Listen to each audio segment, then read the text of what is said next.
بسم اللہ الرحمن الرحیم۔ السلام علیکم 3 کلاس بیٹے اردو کی بک کھولیں جی بیٹے۔ پہلے ہم نے حمد پڑھی، ہمارا سبق مکمل ہوا اور اس کے بعد ہمارا آگے ہے سبق نمبر 2 نعت۔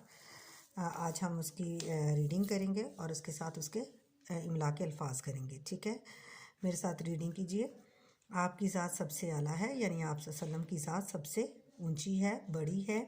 آپ صلی اللہ علیہ وسلم کی بات سب سے اعلیٰ ہے، ان کی بات بھی سب سے اچھی ہے۔ دنیا میں جتنی بھی ہستیاں ہیں، جتنے بھی لوگ ہیں، ان سب سے اعلیٰ انسان آپ ہیں۔ آپ کی بات بھی سب سے اچھی ہے، آپ کا نام سب سے اچھا ہے، آپ کا کام سب سے اچھا ہے۔ حق کا پیغام آپ لائے ہیں، حق کا سچائی کا پیغام آپ لائے ہیں، دین اسلام آپ لائے ہیں۔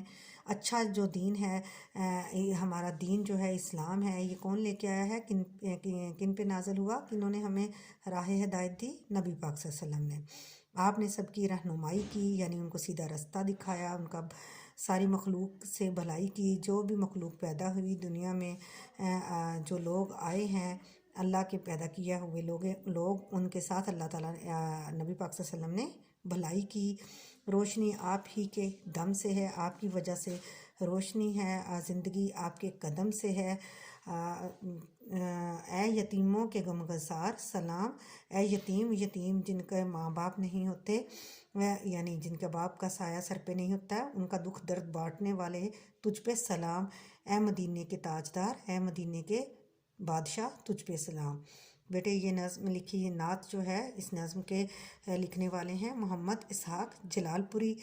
نعت کسے کہتے ہیں؟ نعت کا مطلب ہوتا ہے جس میں نبی پاک صلی اللہ علیہ وسلم، ایسی نظم جس میں نبی پاک صلی اللہ علیہ وسلم کی تعریف بیان کی جائے، اسے نعت کہتے ہیں، ٹھیک ہے؟ اس کے بعد آگے ہم کریں گے املا کے الفاظ۔ املا کے الفاظ ہیں: نمبر 1 اعلیٰ، 2 رہنمائی، بھلائی، مخلوق، پیغام، غمگسار، تاجدار، یتیموں، سلام، دین، ٹھیک ہے بیٹے؟ آج کے لیے ہمارا اتنا ہی کام ہے اور انشاءاللہ کل جو ہے ہم اپنا اگلا کام کریں گے۔ اوکے جی، اللہ حافظ۔